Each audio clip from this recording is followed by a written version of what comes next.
In all my years of interviewing so-called funny people, I've often been faced with the sad truth that many of them aren't that funny in real life. Not so Ricky Gervais. But along with the laughs, this dangerously sharp comedian will also have you wincing in agony or cringing with embarrassment at some of his observations. Ricky's rule is there isn't any topic that can't be joked about. It's landed him in plenty of trouble, but as he says, he couldn't give a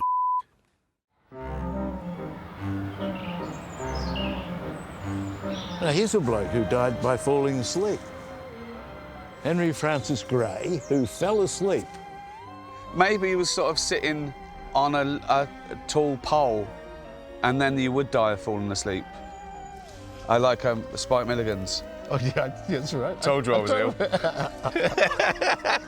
Ricky Gervais believes that to appreciate life, you need to contemplate death.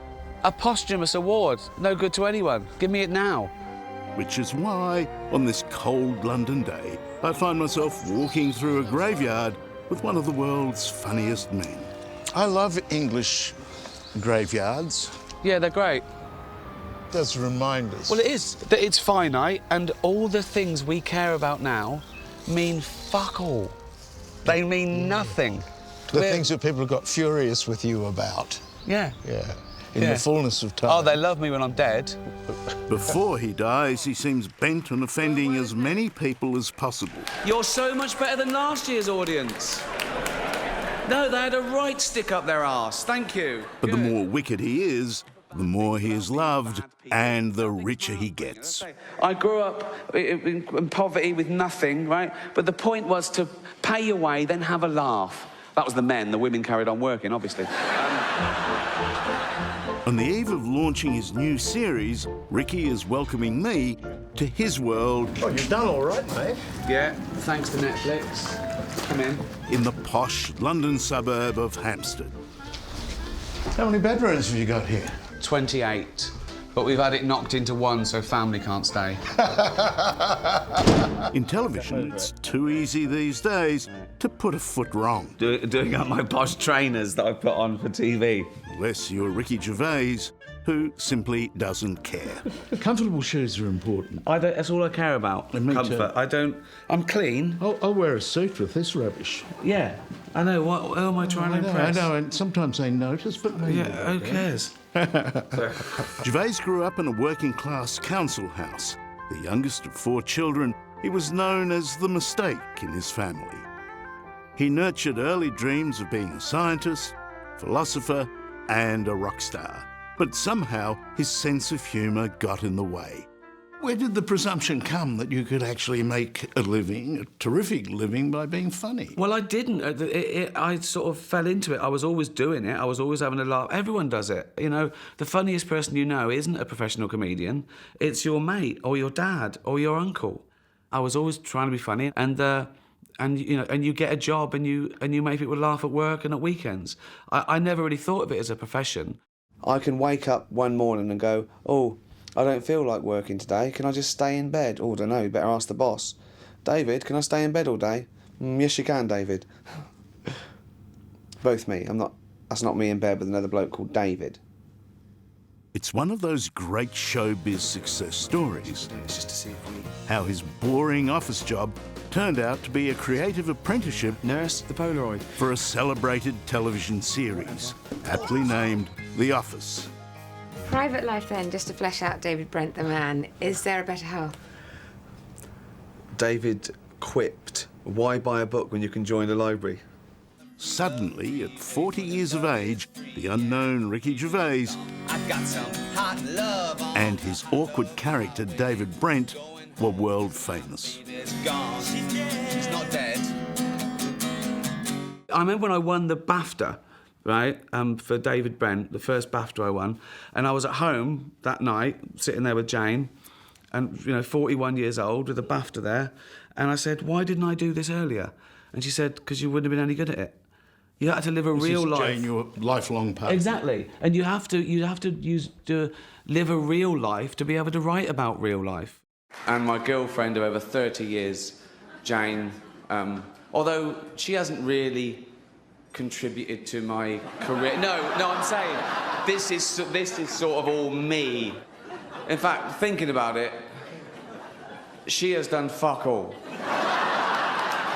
I like you so much more because you're filthy rich, but you made it yourself. You didn't inherit it, and you made it between your ears by being one of the funniest men in English. Well, thank you, and yeah, I mean that is important. And can I borrow 10 quid, please? Yes, yeah. No, but that is important to me, and you know, I didn't have any money till I was 40, and I didn't much care either. See his pug-nosed face. After The Office came more series You are guaranteed an Oscar if you play a mentor. with all too willing celebrity guests. You've unravelled it. Ready for action. Let's hope it's big enough. Ladies and gentlemen, Ricky Gervais. And even some not-so-low-key MCing gigs. That is the last time I have sex with 200 middle-aged journalists. Europeans with wispy beards. The men were worse. Shush, come on. His latest Netflix show, Afterlife, My brother-in-law wants me to try dating again. You need some tips. is the darkest of dark comedies. I'll be your date. What role play? It's a story of a small-town journalist working for the local rag while grappling with the death of his wife. Hi, I'm Tony. I don't want to appear ageist, but are those your own teeth? Improbably, it's funny, painfully so. I play a guy who works for the Tambury Gazette, and it's all stories like, you know, woman finds hat in tree, and fat cat lost. And Baby that looks like Hitler. yeah, exactly, yeah.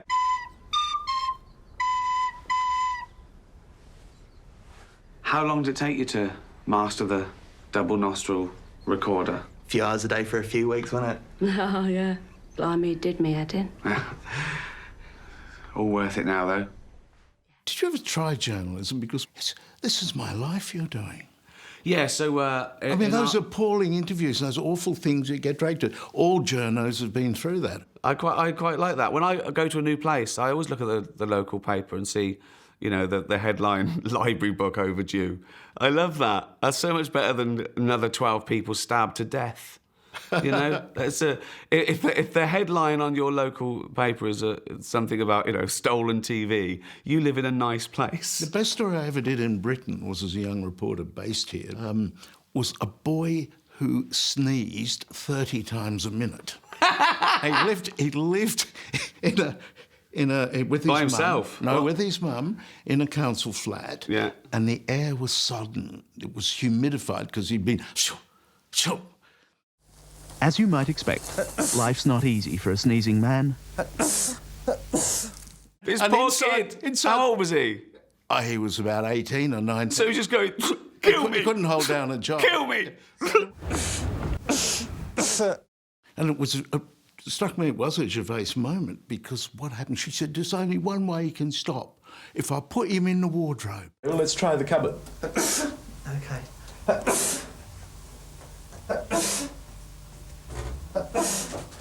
You right? Yeah. So he was in there, right, with the mum, right, and you were talking to him, and he was on camera, and he was sneezing, That's right. was he? Yes, and then Right. he goes into the wardrobe, and I hear him muffle through the wardrobe, and he sneezes faintly in the wardrobe. Sure enough, the sneezing is slowing down. That's amazing. It should come to a stop in a minute. I think it's something for you. I give it as my gift. Oh, no, sorry, you're meant to do the jokes. Right, well, I can go now. I've made you laugh. End of the interview, right, that's it.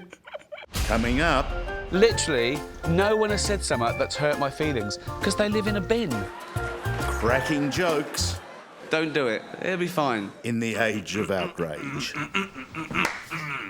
You can tell people I'm an arsehole. Good luck to you, but I'm going to carry on saying what the fuck I want.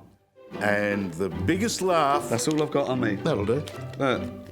at Ricky's expense. It's not very often I get paid for doing an interview, you know. Thank you very much. He's actually taken it. That's next on 60 Minutes.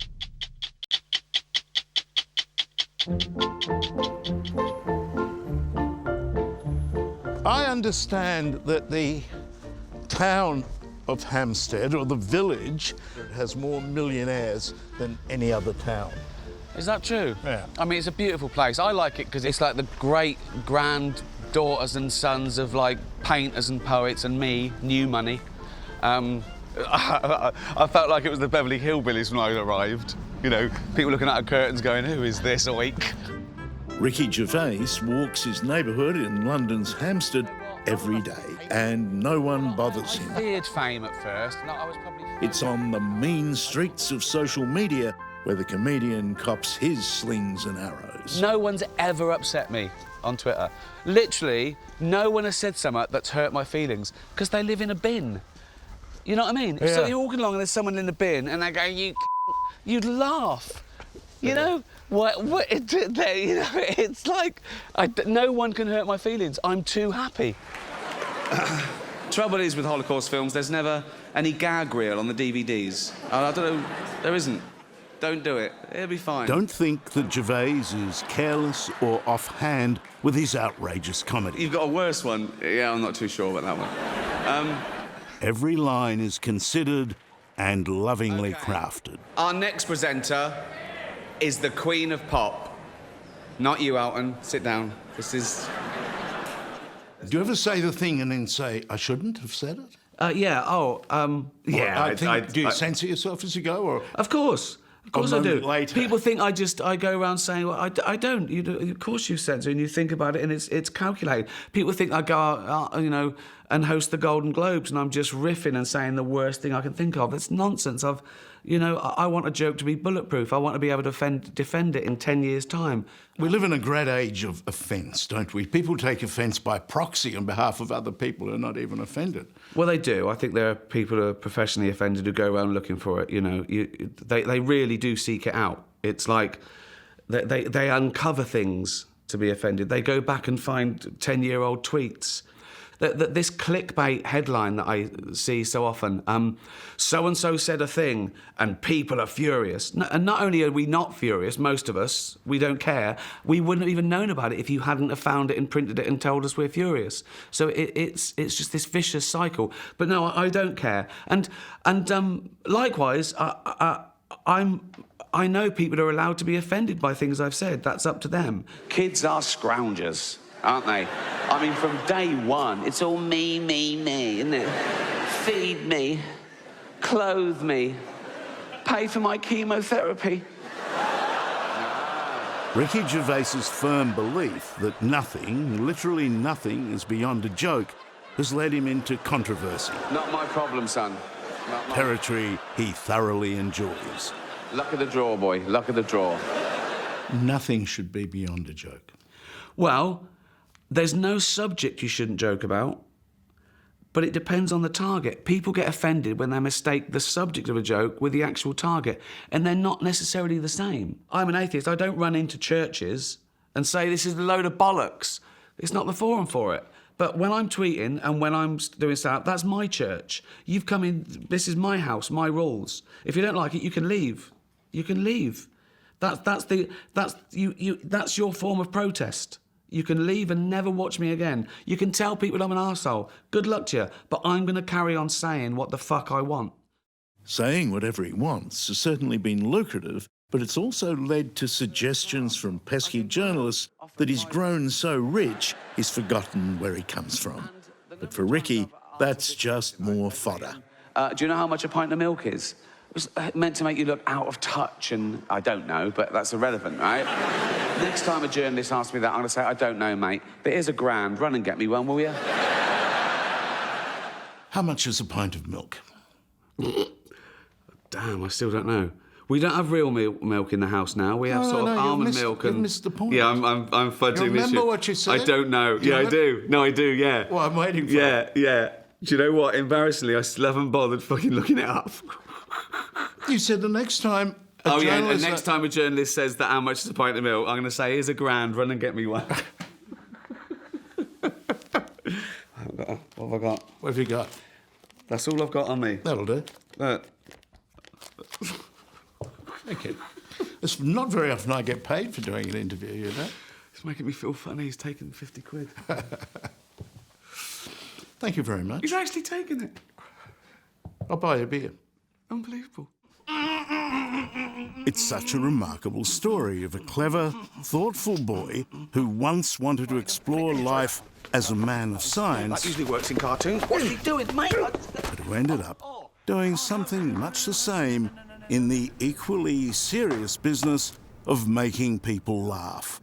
If you want the rainbow, you've got to put up with the rain. Do you know which philosopher said that? Dolly Parton. It always comes back to us, you know, why are we here? Well, we just happen to be here. We couldn't choose it.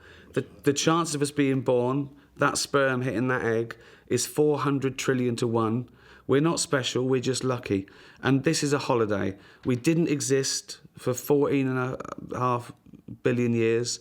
Then we got 80 or 90 years, if we're lucky, and then we'll never exist again. So we should make the most of it. Well, I've enjoyed that. Thank That you was very fun. much. Gervais's trademark graveyard humour is fatalistic. We will all end up here, so why not at least have a laugh along the way? Everyone should do their funeral whenever they want. Everyone gets one funeral, right? Everyone comes along, everyone does the epitaph, whenever they want, whenever they're healthy. That's what you should do. You should do it, and then you were there. And then when they die, pop. Well, what would we say about you? Fell asleep? No. Here lies Ricky Gervais. He had a laugh, then found a lump. Hello, I'm Charles Wooley. Thanks for watching. To keep up with the latest from 60 Minutes Australia, make sure you subscribe to our channel. You can also download the 9Now app for full episodes and other exclusive 60 Minutes content.